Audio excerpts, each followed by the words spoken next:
बिहार और मिथिलांचल की हर खबर देखने के लिए यूट्यूब चैनल सर्च करें, सब्सक्राइब करें और बेल आइकन दबाएं।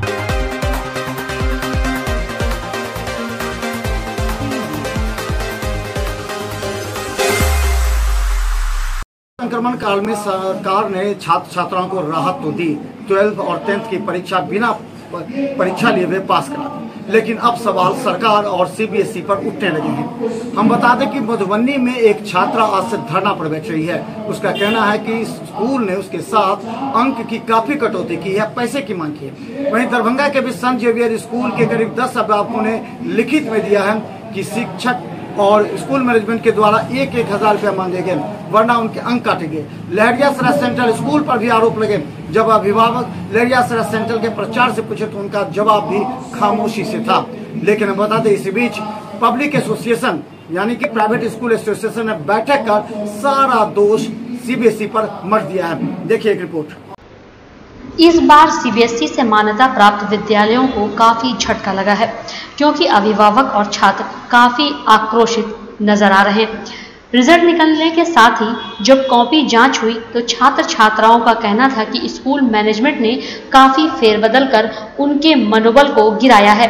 जहां एक तरफ कोरोना संक्रमण के दौरान सरकार ने छात्रों की परीक्षा न लेकर उनके मनोबल को बढ़ाते हुए एवं संक्रमण से बचाने का प्रयास किया, वहीं स्कूल मैनेजमेंट ने धोखाधड़ी करते हुए उनके अंकों के साथ खिलवाड़ करते हुए उनके कैरियर को बर्बाद किया है, जिसे लेकर छात्राओं में आक्रोश है। वहीं मधुबनी में पहली बार छात्र धरने पर बैठ मैनेजमेंट के खिलाफ हैं, तो दरभंगा में भी छात्र छात्राओं का आक्रोश देखा जा रहा है। वहीं अभिभावक ने लहरियासराय सेंट्रल स्कूल से जब छात्र छात्राओं के अंक काफी कम दिए जाने पर सवाल पूछा तो प्राचार्य खामोश हो गए और उन्होंने सीबीएसई की पद्धति को ही दोषी बता दिया। हेलो, मैं क्लास 10th की स्टूडेंट हूँ, दृष्टि कुमारी।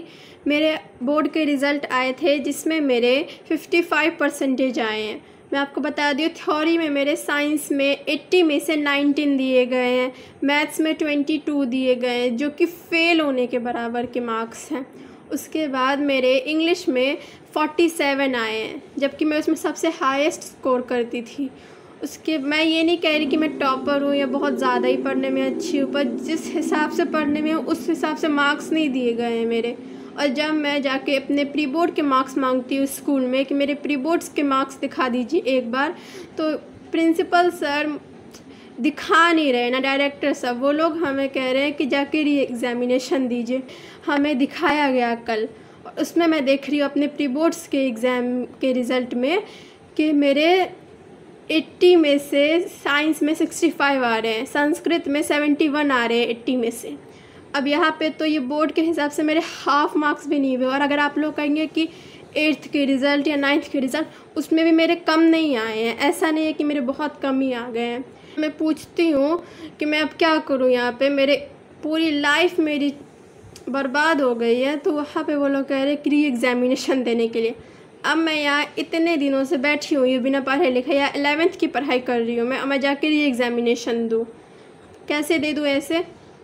और री एग्ज़ामिनेशन देना भी है तो मुझे ही क्यों? जिनके 90 आए हैं, जिनके 85 आए हैं, 96 आए, उन लोगों को भी मेरे साथ बिठाइए, तब जाके देखेंगे किसके कितने मार्क्स आए। मेरे से जो लोवेस्ट मार्क्स लाती थी वो 70 ला रही है, 73 लाए, 74 ला रही है, कोई 80 ला रहा है। चलो मैं मान लेती हूँ मैं री एग्ज़ामिनेशन दे भी दूँ तो मेरे इतने मार्क्स आएंगे? अभी जो मैं जाके दूंगी 10 दिनों में, 15 दिनों में जाके दूंगी, तो इतने तो कभी नहीं आएंगे। सो गाइस, मैं कल से धरना पे बैठ रही हूँ रीजनल सेकेंडरी स्कूल मधुबनी जीवत चौक पे। प्लीज़ मेरा साथ दीजिए। मैं चाहती हूँ कि ये स्कूल वालों को सबक मिले। अभी आपने देखा खबर, जो स्टोरी हम दिखा रहे हैं आपको। हम बता दें कि इस बार स्कूल मैनेजमेंट पर 10वीं के रिज़ल्ट को लेकर के जो आरोप लगे हैं वो काफ़ी गंभीर हैं। अभी एक स्कूल का जो मेरे पास आया है जिसमें साफ ये कहा गया है कि उसके ऑडियो भी हैं जिसमें पैसा मांगा जा रहा है। वो संत जेवियर स्कूल के मैनेजमेंट पर करीब 12 अभिभावकों ने मोबाइल नंबर के साथ आरोप लगाए हैं, सिमरी थाना में आवेदन दिए हैं। तो हम बता दें, आज मधुबनी में भी धरना पर छात्रा बैठी है, जैसे आप देख रहे हैं, और स्कूल मैनेजमेंट से हम पूछेंगे, क्योंकि जो प्राइवेट स्कूल एसोसिएशन है उन्होंने भी अपना पक्ष रखा। CBSE को सीधा आरोप लगाया कि उनके जो दिशा निर्देश खोलने का 26 तारीख से जो 16 तारीख से जो अनाउंसमेंट किया है वह सराहनीय कार्य है विद्यालय के लिए। कहीं ना कहीं बच्चे आज अभिभावक और शिक्षक और सर्वसाधारण को हम कह सकते हैं मानसिकता उनकी जो है बिगड़ी हुई है।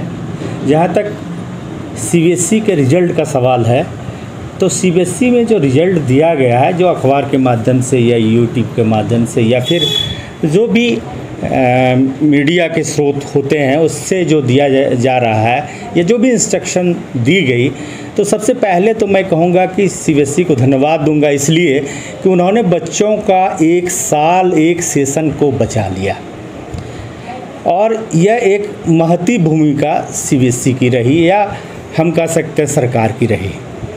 लेकिन दूसरी तरफ जो इस तरह के आक्रोश हैं और इस तरह के जो विवादास्पद समस्याएं आ रहे हैं, जो आरोप लग रहे हैं, वह बिल्कुल निराधार है। क्योंकि किसी भी विद्यालय ने या कोई भी विद्यालय हो, वह अपने छात्र को, अपने बच्चों को हर समय उच्चतम शिखर पर पहुंचाना चाहता है, उच्चतम शिखर तक देखना चाहता है। ऐसी मानसिकता होती है एक शिक्षक का।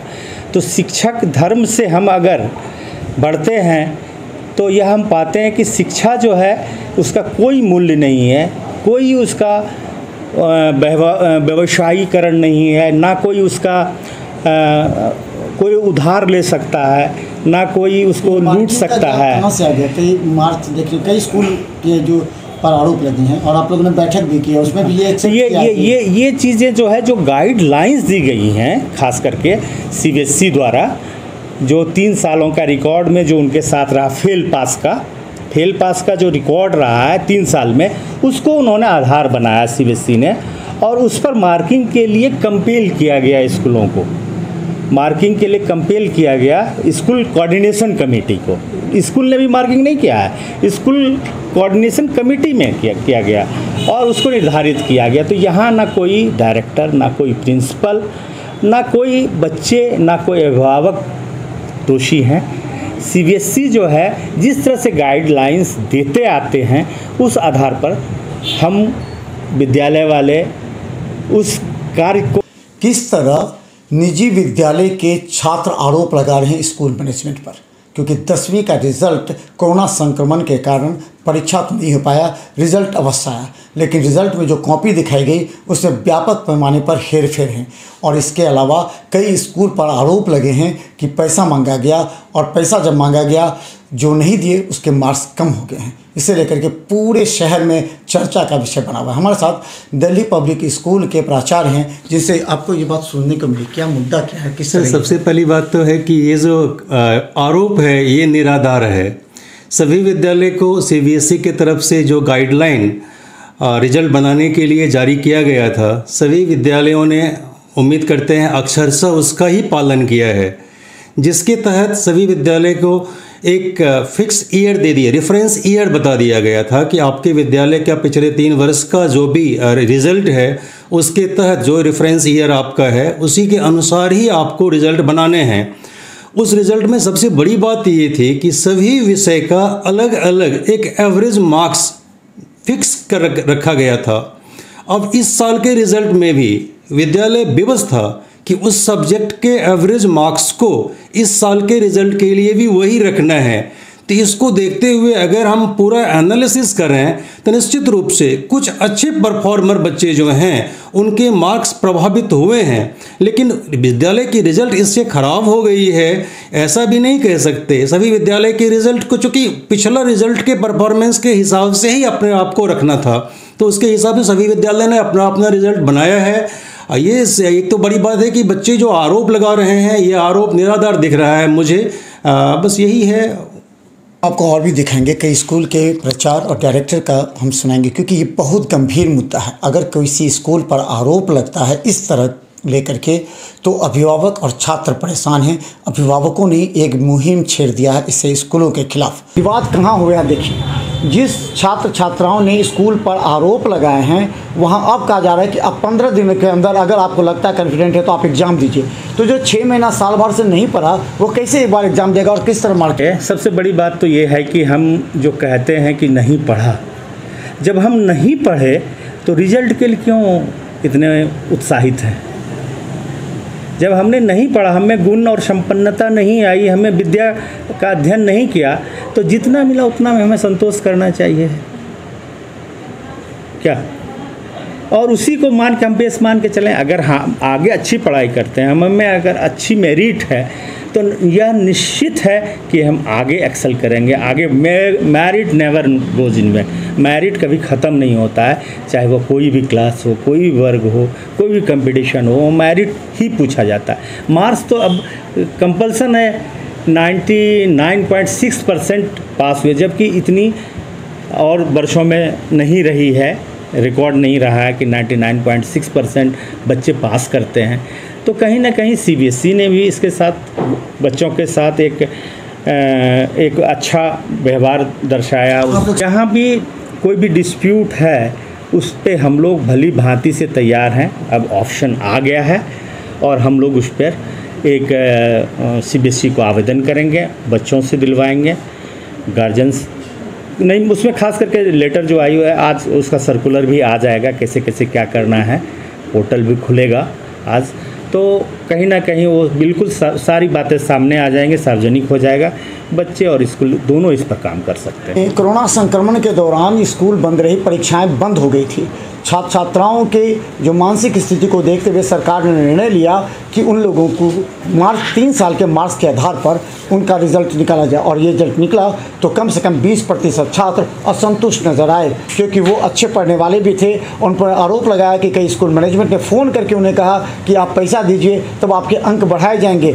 ये अब विवाद का मुद्दा उठ गया है और कई वीडियो और ऑडियो भी वायरल होने लगे हैं, जिससे स्कूल मैनेजमेंट कटघरे में आ गया है। लेकिन अब सवाल यह है कि जब उन्होंने पढ़ा नहीं तो परीक्षा देने से इनकार क्यों कर रहे हैं, इस पर भी हम और स्कूल मैनेजमेंट का सुनेंगे। देखते रहिए बिहार मितान न्यूज़, यूट्यूब में सब्सक्राइब कर। धन्यवाद।